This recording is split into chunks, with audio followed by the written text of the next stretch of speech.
During the summer, it isn't just the Mid-South heat you have to worry about, it's the sunshine too. Skin cancer can be a deadly problem. Melanoma is blamed for almost 9,000 deaths every year. Dr. John Huber of the Memphis Dermatology Clinic says there are several things you can do to protect yourself.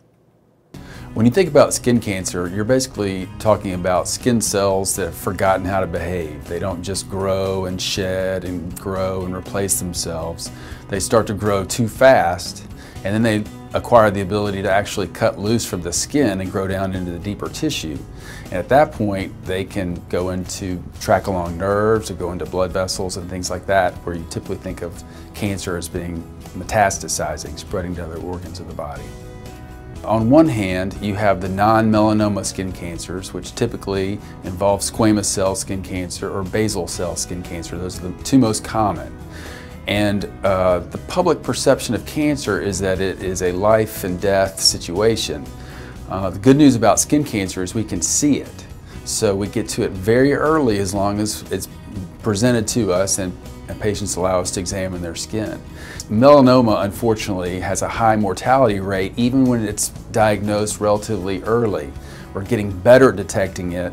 We're seeing more of it and getting to it earlier, but people are still dying from melanoma at an increasing rate every year. Things that you should look for when looking for skin cancer are usually things that pop up, crop up. Sometimes people say they thought it was a pimple or they thought it was a bump or a mole, and it persists and keeps growing, even slowly, but keeps growing. And then ultimately, because the skin cells are cancerous, they don't make good skin. So they begin to break down and crust and bleed.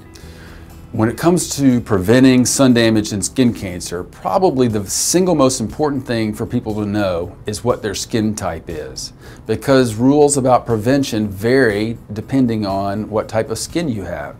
So we like to classify skin types from 1 through 6. 1 is what you would think of as a Scotch-Irish ancestry person with red hair, green eyes, and very fair. And 6 would be somebody from maybe the Congo who has extremely dark skin, dark eyes, and dark hair.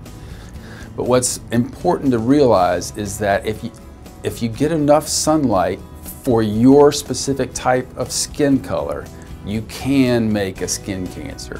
So I like to tell people of color, people with the type 4, 5, 6 skin that we talk about in dermatology, the darker skin people, that skin cancer is not something that they need to be afraid of or worry about as much as other health risks, but to not dismiss it totally, so that when something arises that clearly should be thought of as a skin cancer, they don't dismiss it as something that could not possibly happen to them.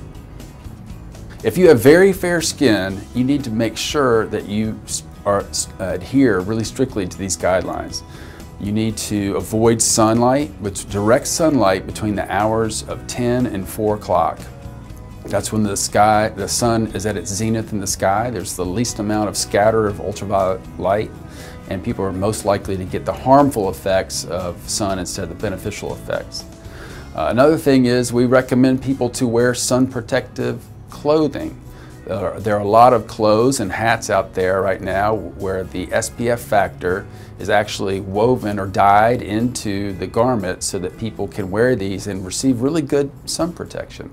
We really encourage people to use sunscreen.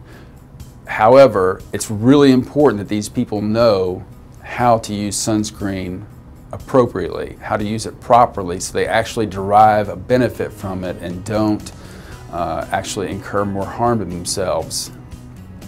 Tanning beds do in fact have greater risk than just getting natural sunlight, and the reason is this. Your body is really good about protecting itself and repairing sun-damaged skin. If you use a tanning bed, you never give your skin that holiday where it can catch up to the sun damage that you get. Melanoma is the #2 cause of cancer and cancer death in women 20 to 30. And that's strictly due, or the majority of it is due, to recreational tanning, specifically tanning beds. There's no safe tan out there because anything that changes the pigment of your skin is an ultraviolet light that's inducing the type of harm that you're getting from ultraviolet rays.